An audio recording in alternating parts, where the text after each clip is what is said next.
Today, in this beautiful place created by the Queen of Austria, we have gathered here to perform a puja to the Sahasrara.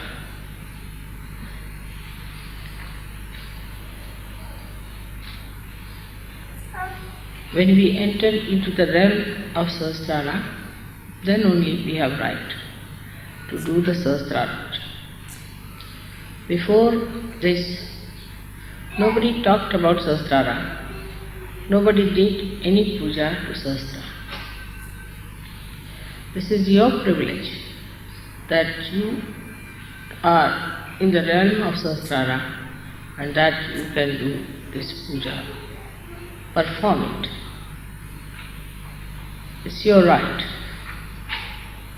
You are chosen for this. It's a very privileged place for you to enter into the Sahasrara of the Virat, to reside in the brain as cells of that Sahasrara.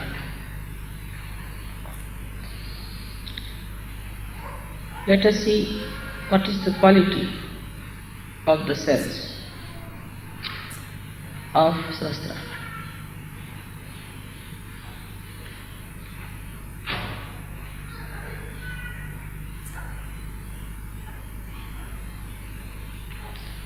These are specially created cells through the working of the Swadhisthana, passing through all the chakras. When they arrive at Sahasrara, they are equipped to handle the brain's activity without getting involved into other elements in the body.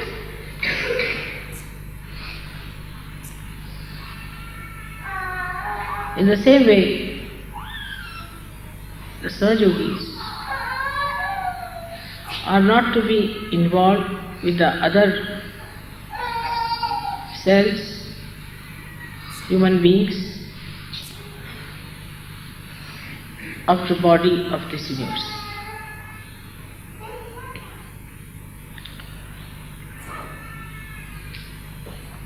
The first thing that happens to a Sahajogi at the Sahasrara level, that he becomes beyond Atit.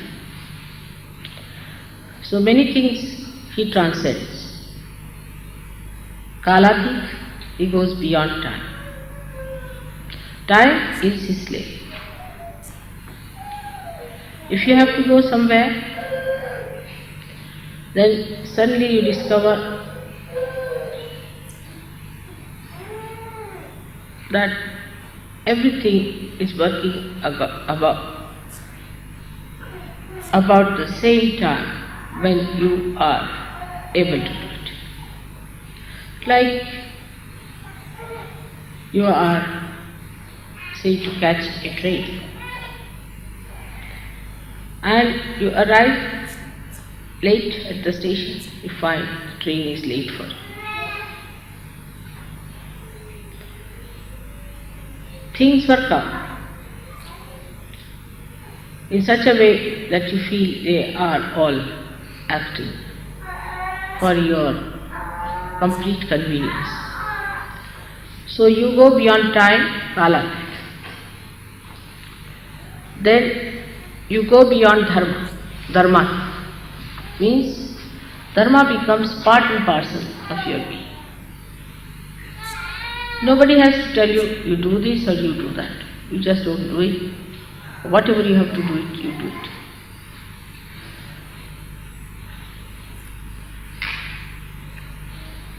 When you go beyond all these dharmas, that are the human dharma is that his attention gets attracted either with lust, greed, at something, and then he cannot pull out his attention. But now the attention becomes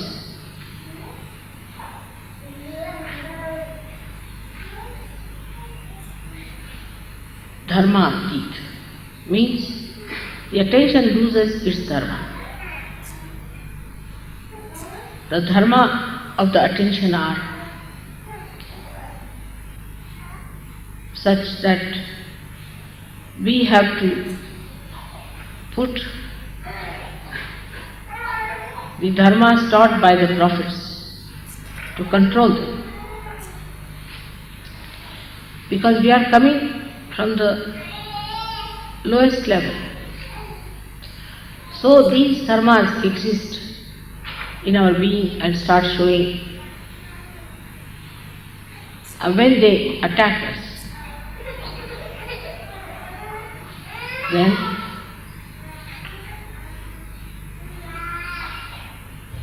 we have to have some measures to control it. So we build up our dharmas, our rules and regulations, and control them, the dharmas which have come to us from lower conditions.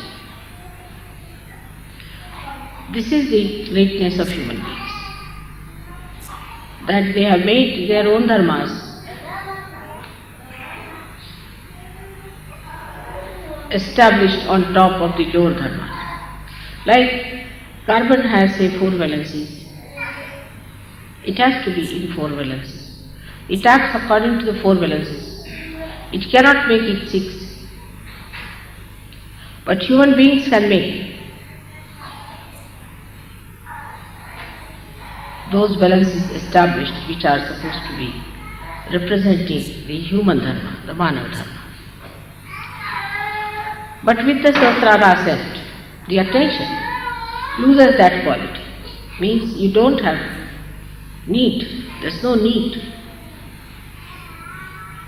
to put dharmas, restrictions upon yourself. You don't have to discipline, but you get disciplined automatically. That is the first sign of a person who is belonging to Nirmal religion. That is pure. Attention doesn't get attached or attacked by anything whatsoever. It is so pure. Like the lotus leaf, the water doesn't stay on it. So you become kalatit, you become dharmatit, you become gunatit. Means the 3 moods in which you are born, left, right and center, you go beyond. The left one is the one by which you have emotional attachments of your attention. The second one is the physical and the mental attachments. And the third one, the attachment to the dharma. Attachment to be righteous and making others righteous, of disciplining others and disciplining yourself, which is the sattvika, where a person tries to control all his enemies of lust, anger, pride, vanity, attachments, and greed. All these restrictions on the attention get lost, and you become a free person of complete wisdom. Your attention itself becomes dharmic. So you lose all your gunas and you become sadgunis, means virtuous, but not by discipline, but spontaneously. You become righteous spontaneously. Sometimes such people puzzle you, like Christ took a hunter in his hand and beat people who were selling things in the presence of God, in the sense in front of the temples. According to laws, we should not have temple. But this temple is a temple of a gunati, and such a temple is a spontaneous happening, which is not to be analyzed, has to happen. The temper of the Devi on the Rakshasas, the killing of the Rakshasas, Krishna's samharas. Krishna is telling Arjuna that you have to kill all these people. They are all dead already.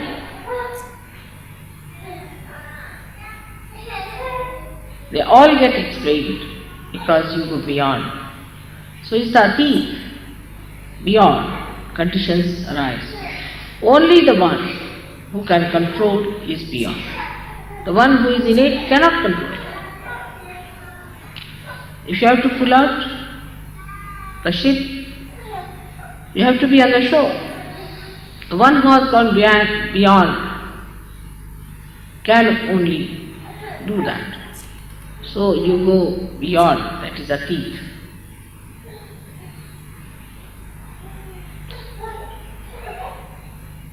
But when it comes to the knowledge,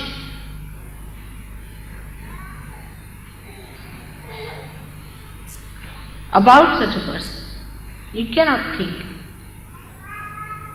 because such a person is beyond thinking. You cannot describe, because such a person cannot describe. You cannot say why Socrates agreed to take the poison. Why Christ agreed to get crucified. That's beyond human comprehension. That's how you behave beyond human comprehension, and you are not to take certificates from human beings. Your certificates come from God Almighty and not from these human beings who are at a lower level. It would be like a dog writing about human beings.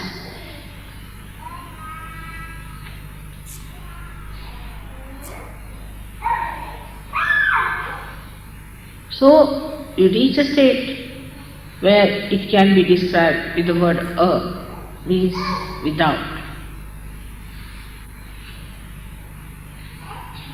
Without. So such a person is without thought. He doesn't think.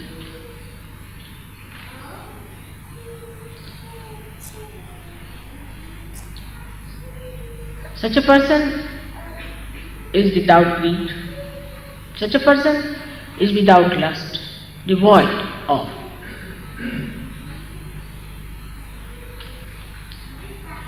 Such a person is said to be ashamed, out of which nothing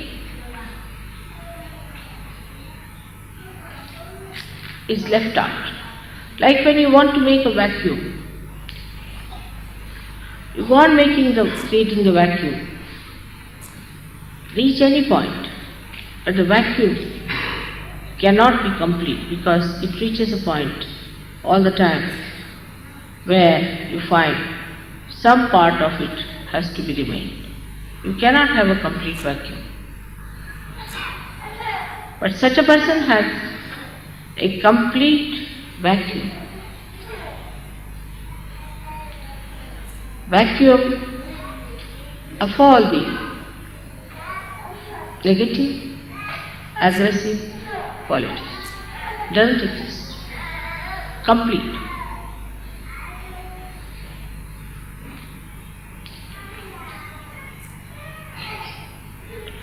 Such a person is eternal being. Nobody can kill. Nobody can harm. Nobody can hurt. The anger of anyone or respect of anyone does not touch such a person. He is not disturbed by insults or non-insults. He is not related by praises.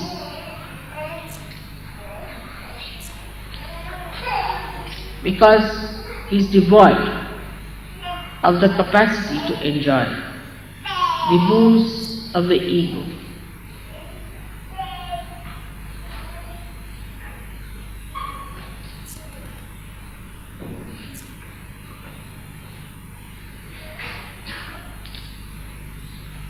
So the third state where he reaches, he gets the blessing of the word Ni. Ni. Ni is the first word of my name. But in Sanskrit, when you combine it with Mala, then it becomes Nirmala. But the word is Nihi. Ni, which shakes little. Ni. That means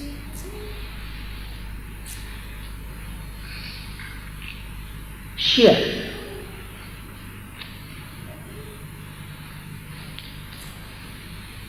Or when a R is added to it.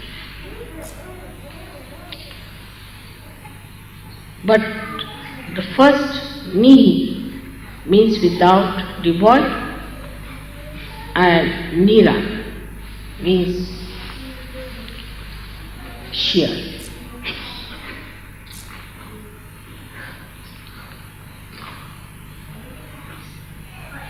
Like when you say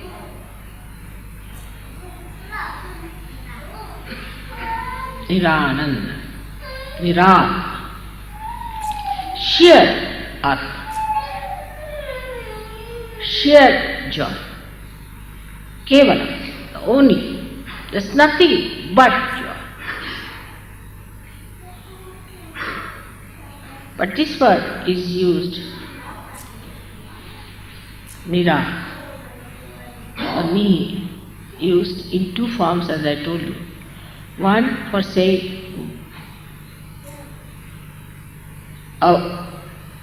without or devoid of. The another form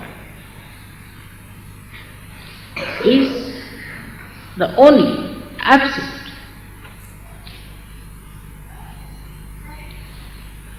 The absolute. So here the joy becomes nirana, absolute joy. Nothing but joy.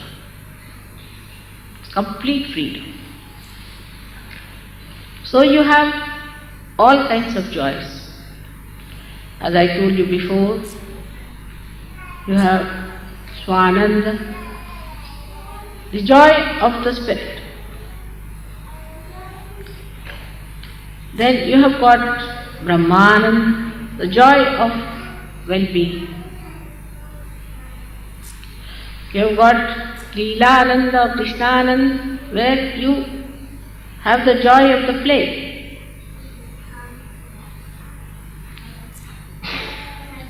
But when you reach the state of Sahasrara, it is Nirananda, means sheer, absolute joy. Though the name Nira is my name, it means absolute. So when you put such an adjective before anything else, it becomes absolute.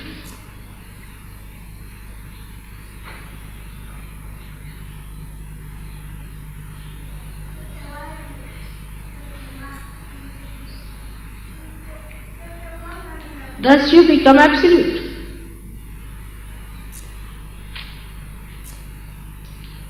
And when you are at that state of absolute,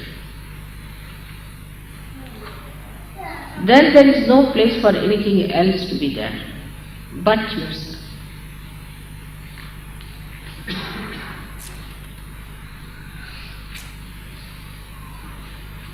But let us see what is absolute.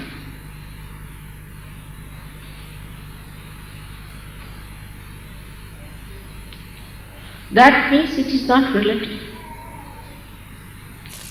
It has no relative quality. Absolute cannot be compared. Atulaniya, it cannot be compared. It cannot be related to anything. It is absolute.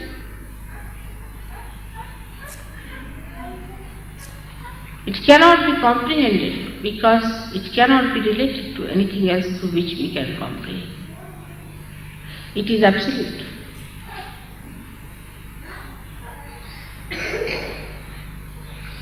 Whatever way you try to know it, you go away from absolute.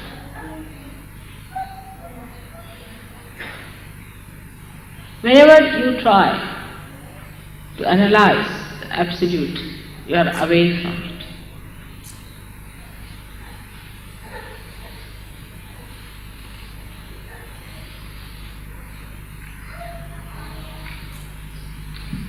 So this is what at Sahasrara you get, Nirananda. In different stages of Sahaja Yoga, we had to start from Sharira Ananda, means the Ananda of the body. Manasa Ananda, the joy of the Manasa, the psyche.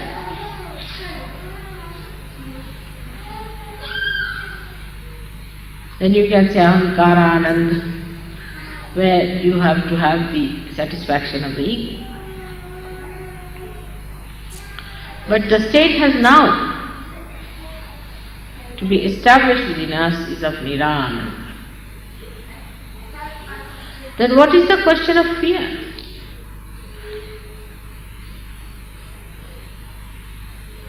What is the question of talking about it?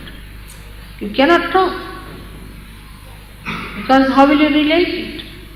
I cannot say it is like this, it is like that. There are no words for absolute to describe. Only by negation, not this, not this, not this, what remains is absolute.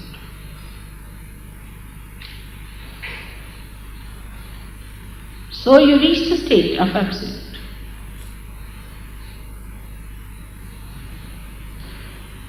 And that is the stage a complete communication is established. And in that communication, you have nobody else but the absolute within you.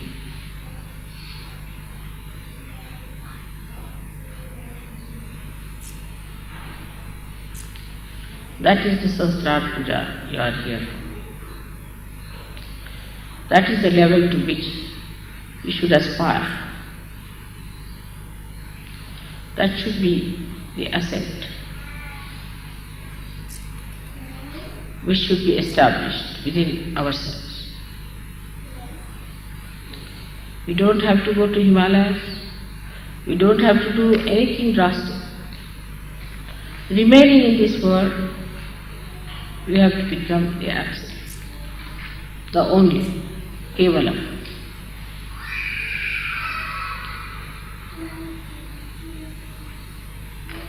There is nothing like how for it.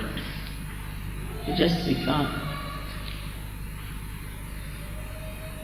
You just become like a flower becomes a fruit. It's all built in, within it. Allow it to work out. Just by surrendering, you become. Surrender. And you'll be surprised, you will be at the stage where you will enjoy your absoluteness. It is absolute love, it is absolute compassion, it is absolute power.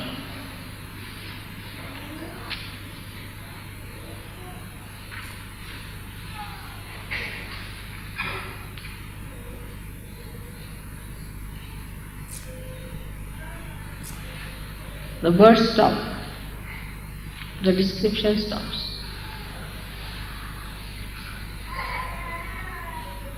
You just become the absolute and feel your absoluteness through it, with that oneness. If somebody is not with you, you don't worry. There is no company needed. You are alone, enjoying the absolute.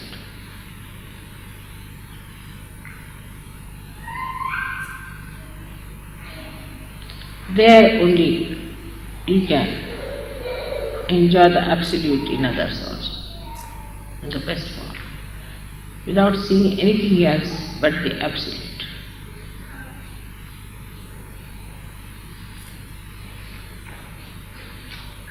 May God bless you.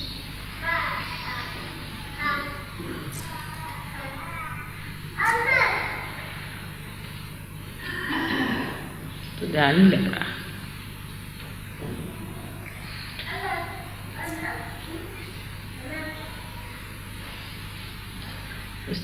पूजा करो भाई। I'm just in jhana, I don't know how to get up.